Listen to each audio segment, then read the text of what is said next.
так же, как и договоренности. Vladimir Putin একবার যা ধরেন তা ছাড়েন না কোনোভাবেই। বন্ধু বাশার আল আসাদের পতনের পর সিরিয়ায় অনিশ্চিত হয়ে গিয়েছিল রাশিয়ার ভাগ্য, কিন্তু আবারও বীরদৌড় পেয়ে সিরিয়ায় ফিরছে রুশ বাহিনী। রাশিয়ার কাছে বরাবরই গুরুত্বপূর্ণ ছিল সিরিয়া। দেশটির ভূখণ্ড থেকে মধ্যপ্রাচ্য, আফ্রিকা ও ভূমধ্যসাগরে শক্তি দেখিয়েছে পুতিনের সেনারা। দীর্ঘ 6 মাস পর দেশটিতে থাকা নিজেদের ঘাঁটিতে ফিরছে রুশ সেনারা। ইতোমধ্যে সিরিয়ার লাতাকিয়া প্রদেশের দিকে 2টি রুশ বিমান উড়াল দিয়েছে। বুমবার্গের বরাতে সংবাদ মাধ্যম ক্রাক্স জানিয়েছে, রাশিয়ার কার্গো জেট ইলিউসিং EL-62 মডেলের 2টি জেট সিরিয়াস লাতাকিয়া প্রদেশের দিকে রওনা করেছে, যেখানে রাশিয়ার মহাগুরুত্বপূর্ণ হামেমিম বিমান ঘাঁটি রয়েছে। ঘাঁটিটি মূলত রুশ সামরিক কার্যক্রমের জন্য ব্যবহৃত হয়। এখান থেকেই মধ্যপ্রাচ্য, আফ্রিকা ও ভূমধ্যসাগরের বিভিন্ন অঞ্চলে বিমান চলাচল নিয়ন্ত্রণ করে মস্কো।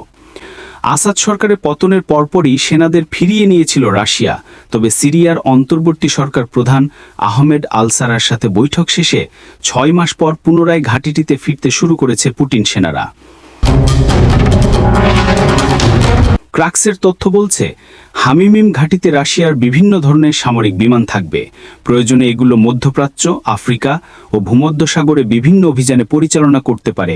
এসব অভিযানে সুখোই Su-35 এবং Mi-24-28 এবং গানশিপ সহ আরও অনেক ধরনের সামরিক সরঞ্জাম ব্যবহার করতে পারে সেসব।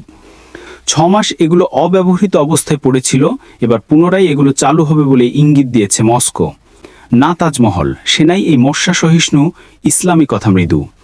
এর আগে গত 15 অক্টোবর আহমেদ আল-সারা প্রথমবারের মতো পুতিনের সাথে দেখা করতে রাশিয়ায় উড়াল দেন।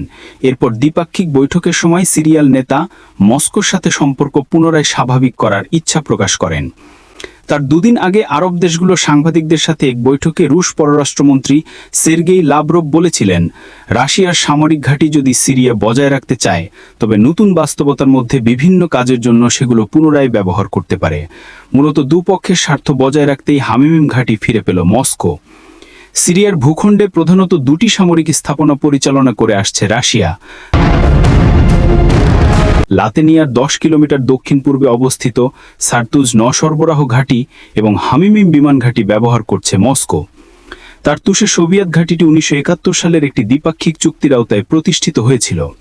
এছাড়া 2015 সালের 30 সেপ্টেম্বর সিরিয়ায় বিমান ট্রান্সফোর্স গঠন করে রাশিয়া। ওই সময় থেকেই সিরিয়ায় অবস্থান করছিল মু সেনা। В день Героев Отечества мы